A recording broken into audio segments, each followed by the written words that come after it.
Sejamos todos muito bem-vindos a mais uma oportunidade de estudo doutrinário da Sociedade Espírita Paulo de Tarso.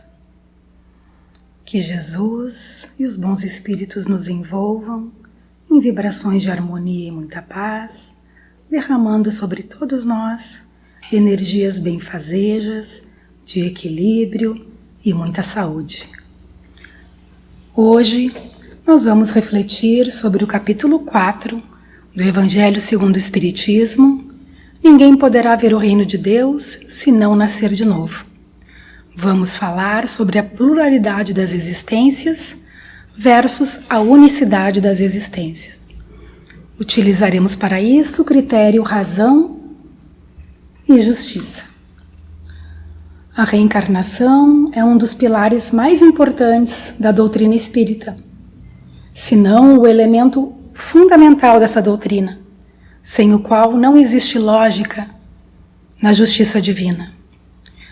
Já que a doutrina espírita é a filosofia da fé raciocinada, é utilizando o critério da razão que vamos refletir sobre a pluralidade e a unicidade das existências. Vamos começar com a primeira hipótese, a que a alma é criada no momento do nascimento. Sabemos que todas as filosofias religiosas partem do pressuposto de que Deus é perfeito, bom, misericordioso e infinitamente justo. Isso é uma premissa que todas as filosofias religiosas concordam. E segundo o dicionário Aurélio, justiça é a virtude de dar a cada um aquilo que é seu. Sendo a alma criada no momento do nascimento, por que algumas pessoas já nascem defeituosas, doentes e outras não?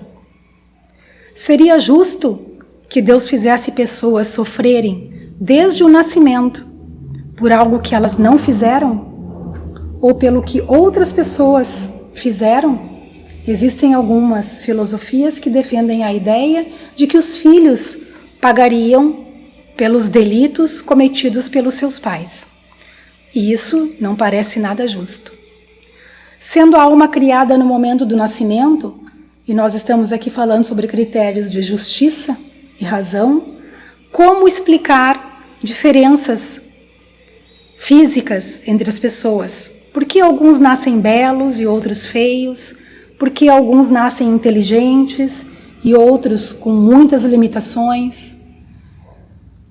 Por que as diferenças de caráter perceptíveis desde muito cedo, em tenra infância? Por que a diferença tão grande de posição social entre as pessoas? Porque uns vivem na abastança e outros vivem na mais profunda miséria? Porque alguns têm aptidões tão extraordinárias como a superdotação e outros são tão limitados no seu raciocínio? Porque observamos impulsos precoces de vícios e virtudes? Porque percebemos sentimentos inatos de dignidade e baixeza nas pessoas?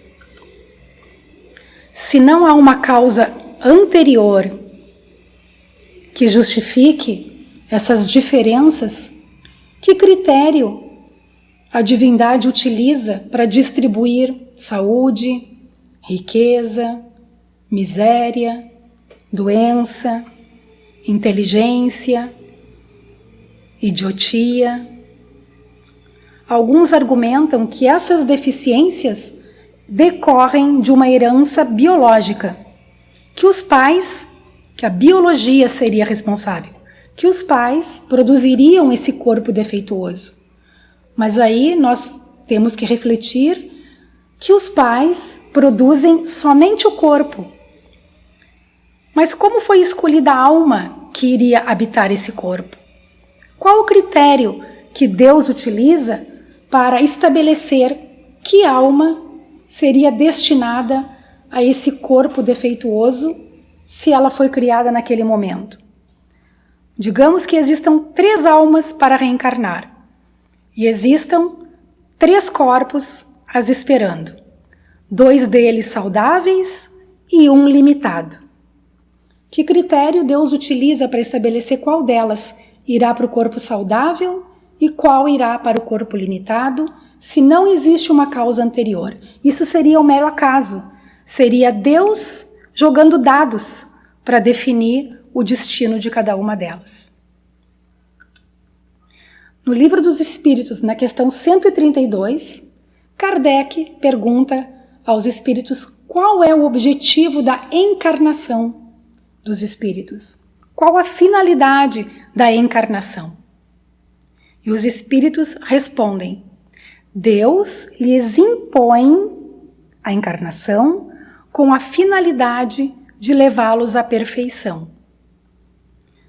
Vamos nos ater aqui a um verbo muito importante. Eles dizem que Deus impõe. Então, Deus não pede, não sugere, não solicita. Deus impõe. A encarnação, então, é uma imposição da lei divina. E aí nós podemos pensar, se há uma imposição, onde fica o livre-arbítrio? Será que essa imposição, ela desrespeita o livre-arbítrio? O livre-arbítrio, ele se desenvolve e amplia-se na medida em que o espírito vai evoluindo, intelecto e moralmente, e também em autoconhecimento. No Livro dos Espíritos, na questão 133, Kardec pergunta: e os espíritos que desde o princípio seguiram a rota do bem, têm necessidade de reencarnar? A resposta: todos são criados simples e ignorantes. Instruem-se através das lutas e das tribulações da vida corpórea. Deus, que é justo, não poderia conceder felicidade sem trabalho, por conseguinte, sem mérito. Então, aqui nos deixa claro que a encarnação é necessária porque é no contato com a matéria que nós desenvolvemos as nossas aptidões latentes, porque fomos criados na mesma condição de simplicidade e ignorância. O conhecimento é o fruto do trabalho, e esse trabalho é desenvolvido nas lutas diárias da vida terrena, da vida material. No Livro dos Espíritos, ainda, na questão 133A, Kardec pergunta: mas então, de que adianta aos espíritos terem seguido a rota do bem, se isso não os isenta dos sofrimentos da vida corpórea? E eles respondem: eles, assim, chegam mais rapidamente ao objetivo. Então, apesar de não os isentar das vicissitudes da vida corpórea, aqueles que fazem a opção pelo bem tornam esse caminho mais rápido e chegam ao objetivo, que é a condição de espírito perfeito, mais rápido do que aqueles que não o fazem.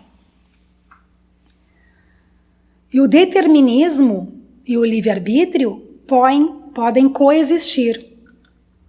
O determinismo da lei é imposto nas camadas mais inferiores da evolução, e o livre-arbítrio vai aumentando à medida em que o espírito evolui e avança em consciência e responsabilidade.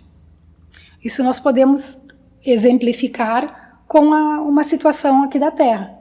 Quando nós temos um filho muito pequeno, até determinada idade, nós não permitimos que ele saia sozinho. Até uma determinada idade, eles estão sempre com os pais, porque não têm condições e maturidade para cuidarem de si.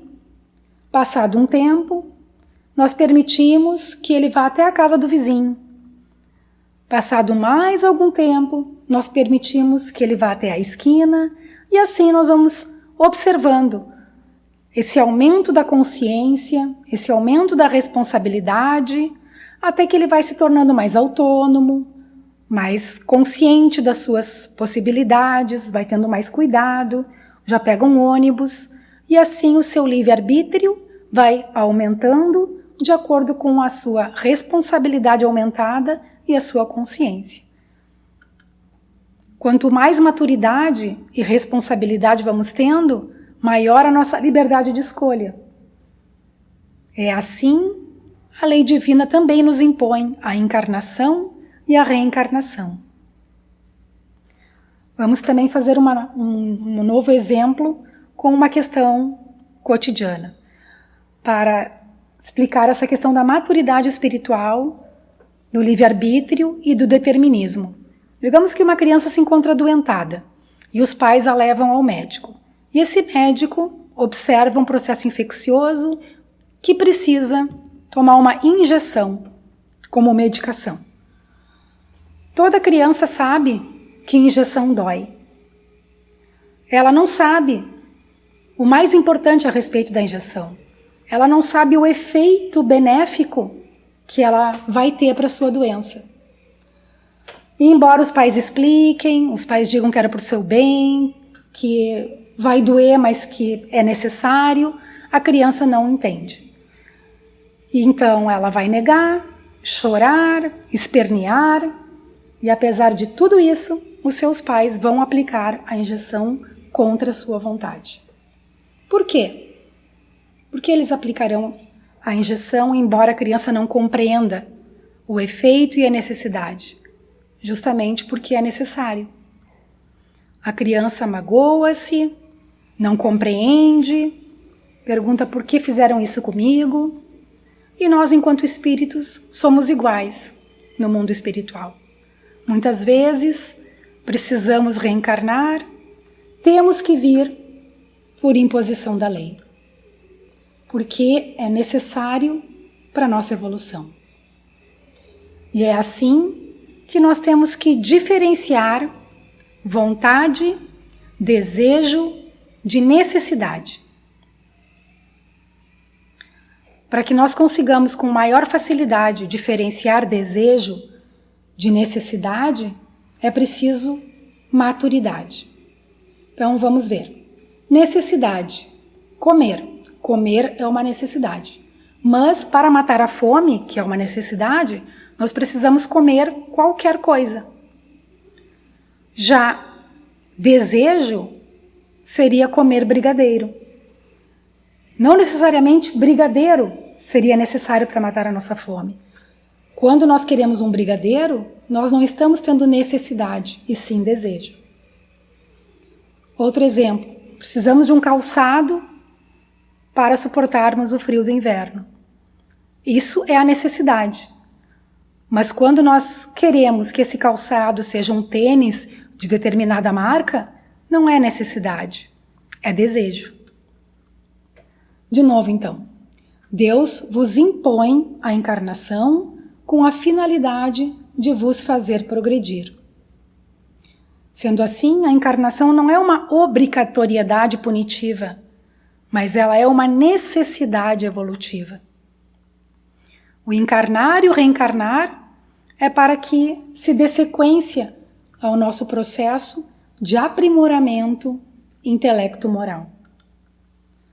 No Livro dos Espíritos, questão 171, Kardec pergunta: em que se fundamenta o dogma da reencarnação? E os espíritos respondem: na justiça de Deus e na revelação. Pois um bom pai sempre deixa aos seus filhos uma porta aberta ao arrependimento. Não é uma vez, é sempre deixa aos seus filhos aberta uma porta ao arrependimento. E Jesus, lembrando aos homens da bondade de Deus, traz a seguinte pergunta: quem de vós, se vosso filho pedir um peixe, dará uma serpente? Ou se pedir um pão, dará uma pedra? E ele diz: se vós que sois homens maus fazem o bem para os seus filhos, que dirá Deus aos seus, que é pura bondade? Nós mandaríamos o nosso filho para o inferno eterno por um delito, por uma situação que ele cometeu? Quantas mães nós vemos amanhecerem na porta dos presídios indo visitar os seus rebentos, amados do seu coração, não lhes importando a gravidade do crime, do delito que possam ter cometido. Continua ainda no Livro dos Espíritos, na questão 171. Somente entre os homens egoístas encontra-se a iniquidade, o ódio implacável e os castigos sem perdão. A teoria unicista, de várias religiões, também acreditam na imortalidade da alma, mas segundo elas, essa imortalidade começa no nascimento, porque a alma é criada junto com o corpo, naquele momento. O destino dessa alma será definido em alguns anos. Mesmo diante de uma existência longeva, de 80, 90 anos, quando morre esse espírito, após essa existência curta, ele passa por um julgamento. E o seu destino é determinado para a eternidade. Se ele foi bom, ele vai para o céu. Se ele foi mau, ele vai para o inferno. E essa condição é irrevogável. Essa condição permanente foi determinada por uma existência breve de 70, 80, 90 anos. E o que são 60, 70, 80 anos diante da eternidade? Como o que é finito, uma existência material, vai determinar a condição infinita do espírito imortal? Qual mãe ficaria feliz no paraíso, mesmo que tivesse conquistado essa condição, se seu filho estivesse no inferno, sem possibilidade de encontrá-lo novamente? Vamos exemplificar. Uma mãe honrada, caridosa, virtuosa, amorosa, tem um filho delinquente. Esse filho se envolve com o crime, com a delinquência e morre. Quando ele morre, por essa teoria, ele vai para o inferno. Sua mãe continua a sua vida honrada até também morrer. E ela, por mérito, vai para o paraíso, vai para o céu. Lá chegando, um anjo do Senhor lhe diz: seja bem-vinda. A senhora teve uma vida virtuosa, cumpridora dos valores morais e cristãos, e a senhora tem o direito de estar no paraíso eternamente. Qual será a primeira pergunta que essa mãe faria a esse anjo? E o meu filho, onde se encontra? E a resposta seria: seu filho está no inferno. E ela diria então: mas eu quero ir até o inferno ajudar o meu filho. E o anjo diria: a senhora não pode. Será que esse paraíso seria tão paraíso a partir desse momento para essa mãe, que ficaria apartada do seu filho eternamente, sem nenhuma possibilidade de reencontrá-lo? A bondade divina, então, seria se ela ouvisse: seu filho não pode vir ao paraíso, e nem a senhora pode vir ao inferno, mas vocês podem se reencontrar de novo. A senhora pode voltar e receber um novo corpo, e mais tarde receber seu filho no seu ventre, para dar-lhe uma nova oportunidade de assimilar o seu amor. Só tem um porém. Ele vai nascer com limitações graves que o impedirão de conviver com as outras pessoas. Ele vai viver sob o seu amor e dedicação a vida toda para aprender a amar. E só assim, então, ele poderá vir ao paraíso com a senhora. Isso sim representa a bondade de Deus e a justiça da lei. Nós vemos alguns argumentos contra a reencarnação, que dizem assim: se existissem outras vidas, por que eu não lembro? Nós não lembramos porque seria muito constrangedor e humilhante se todos os delitos que nós cometemos estivessem estampados no nosso corpo, porque nós não teríamos credibilidade. Nós iríamos procurar um emprego, estaria escrito desonesto, traidor, corrupto. E isso dificultaria o nosso convívio, dificultaria a nossa jornada que se inicia. Portanto, o esquecimento do passado não é uma punição. É decorrente da misericórdia divina que nos oportuniza um novo começo, livre, para que nós não tenhamos julgamentos e cobranças muito pesadas nos nossos ombros. E quando existe a necessidade de nós lembrarmos, essa lembrança pode acontecer de uma forma muito natural. Muitas pessoas têm experiências onde tem algumas situações de sono ou de outros meios pelas quais essa lembrança ocorre. Uma segunda hipótese que nós poderíamos abordar é a seguinte: a primeira foi a alma é criada no momento do nascimento. E vimos ali que é impossível Deus ser justo se a alma é criada no momento do nascimento, já que não tem como explicar as diferenças de saúde, as diferenças de posição social, as diferenças várias que se dão. A segunda hipótese seria: ou as almas são iguais ao nascer ou não são.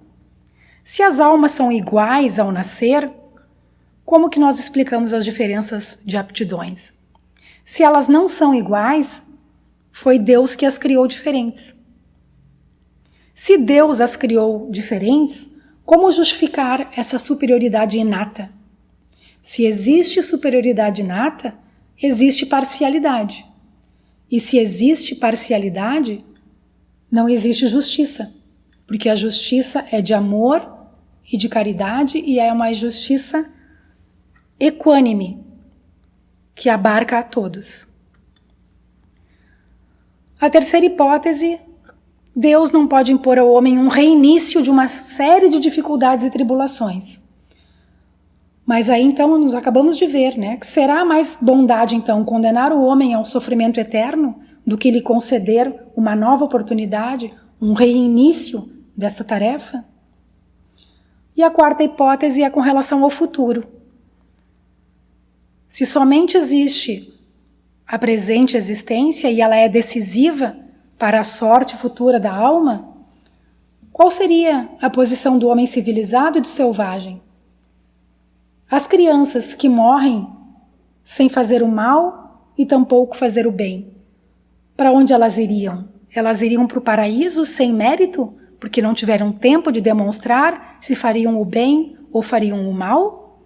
Se assim, receberiam um favor de se encontrarem entre os eleitos? Porque foram poupadas das tribulações da vida.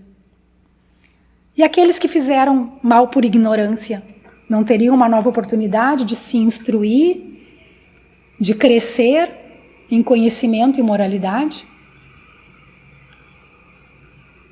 Sendo Deus, então, soberanamente bom e justo, ele deve considerar igualmente a todos os seus filhos. E é por isso que ele dá a todos o mesmo ponto de partida, as aptidões conforme a sua construção e as mesmas obrigações a cumprir, que são evoluir intelecto e moralmente, e a mesma liberdade de agir, que seria o livre-arbítrio. Sendo assim, todo privilégio seria uma preferência, e toda preferência é uma injustiça. Portanto, o estado da vida corpórea é transitório. As dificuldades, as deficiências, as situações são transitórias e são resultado do aproveitamento, melhor ou não, das oportunidades reencarnatórias. Aqueles que aproveitam melhor concedem a si mesmos melhores condições. E a recíproca é verdadeira. Os que fazem mau uso da liberdade da escolha retardam o seu adiantamento e podem prolongar indefinidamente a necessidade de reencarnar. As tarefas a desenvolver são um meio de atingirmos um fim, e não uma punição. As diferenças do meio de hereditariedade e de educação não explicam as anomalias. Elas podem influenciar, mas elas não determinam, porque existem espíritos que nascem em situações muito difíceis e vencem a sua prova e conseguem, apesar daquela situação, se saírem vitoriosos. Então, o resultado, ele é decorrente, a superioridade é decorrente do melhor aproveitamento ou não das oportunidades recebidas. Os superiores geralmente viveram mais e ou aproveitaram melhor as suas encarnações. O progresso que nós fazemos é o resultado de um processo de elevação da alma. E a elevação da alma depende do trabalho que nós realizamos. Uns lutam com coragem, outros imobilizam-se em existências ociosas e estéreis. Alguns vivem a síndrome da Gabriela. Eu nasci assim, eu cresci assim, sou mesmo assim, vou ser sempre assim. Nossos destinos são idênticos, o mesmo ponto de partida, simplicidade e ignorância, e o mesmo ponto de chegada, a perfeição. Portanto, não há privilégios e também não há deserdados. Entre as almas só há diferenças de graus. Só há efeitos e causas que são gerados pela lei soberana, imutável e infalível da reencarnação. Aquilo que nós chamamos de injustiça, segundo a lei divina, é a reparação do nosso passado. E hoje, nesse momento, nós estamos preparando o meio em que devemos renascer. Construímos ou desmanchamos as cadeias que nos prendem à matéria. Na máxima, nascer, morrer, renascer ainda e progredir sempre, tal é a lei. Encontramos o mais legítimo processo universal de aplicação dos códigos da justiça divina. Essa mensagem está escrita na lápide do túmulo de Allan Kardec e é de autoria desconhecida. Então, com essas reflexões, vamos concluir o nosso estudo, lembrando que a reencarnação é a maior prova do amor de Deus pelos seus filhos, sempre abrindo uma porta ao arrependimento e nos dando uma oportunidade de refazermos o nosso caminho no aprendizado final que é o amor, o aprendizado da lei do amor. Muito obrigada pela atenção, que tenhamos um bom dia, que tenhamos oportunidade de refletir e de aproveitar o nosso tempo nesta vida.